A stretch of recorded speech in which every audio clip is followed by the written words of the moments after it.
This is Father Rosendo, Urrabazo with the United States Canada province, and I've been asked to say a few words about the general chapters that I've participated in. I know that since 1967, the congregation has been trying to respond to the challenge of the Second Vatican Council to take a look at our founder, to take a look at our roots, and to renew itself in light of the teachings of the Church. And I think we have been trying to do this in a very good and creative way.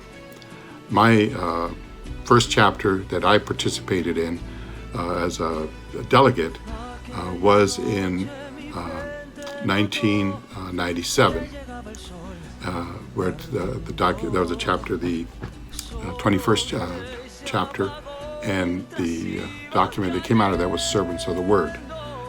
One of the things I can tell you is that when my name came up for to be a member of the general government, I told my provincial that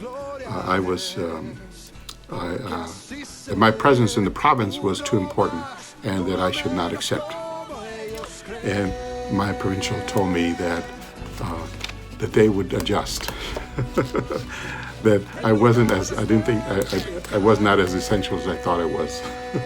And so I was allowed to keep my name in as a member of to be a possible member of the general government.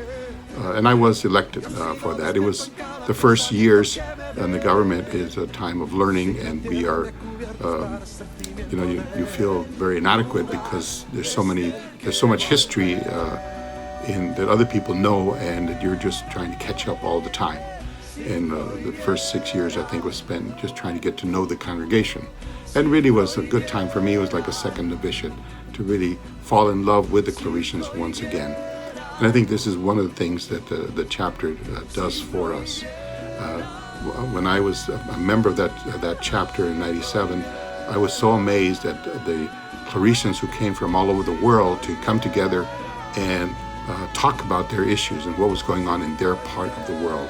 And I was so proud to be part of a group that was international and had so many fine people working in the ministry all over the world.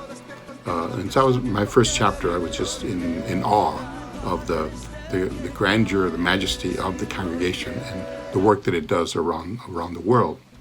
By the time I got around to the second chapter, the chapter in 2003, 22nd chapter, the document that came out of there was in prophetic mission. Well, I had a good understanding. I thought I had a good understanding of the congregation, and I felt that I was ready to go back to the province and contribute with a kind of renewed spirit and joy in the congregation. And it so happens, as happens in chapters, that sometimes you get reelected, and that's what happened to me. Again, I thought at the time that I no longer thought that I was essential. I realized that I was part of a larger group, and it wasn't difficult for me to say yes.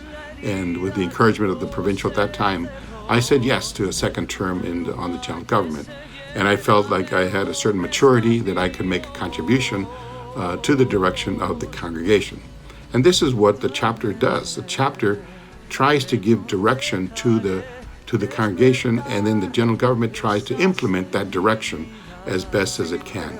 And I think our government at that time, we tried to do that in the theme of the chapter, which was in prophetic mission.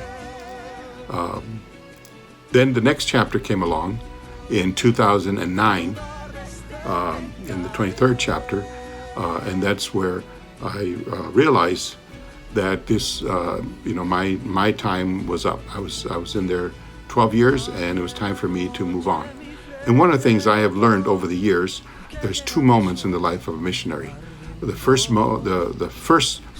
second moment is when you decide to be a missionary, and you make yourself available to go wherever the congregation sends you.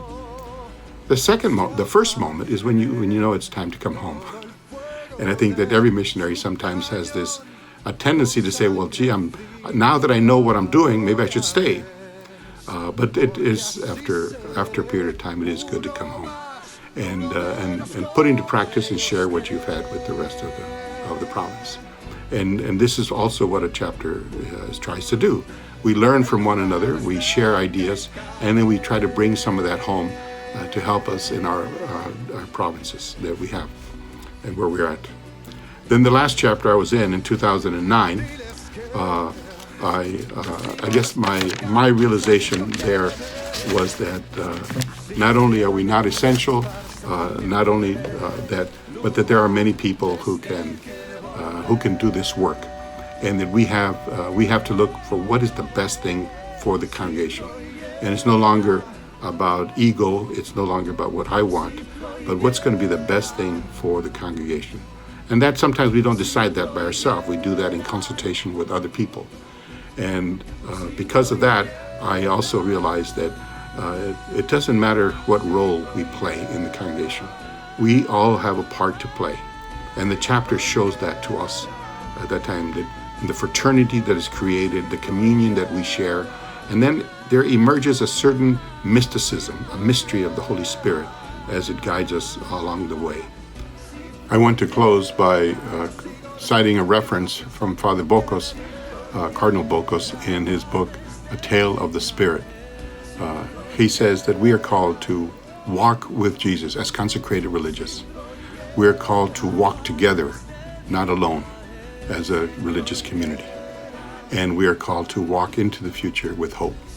And this is my hope for this chapter that we're going to do now, that we can walk into the future with hope in our hearts, and confident that the Lord is with us, accompanying us, and then the Spirit guides us in whatever direction this chapter takes us.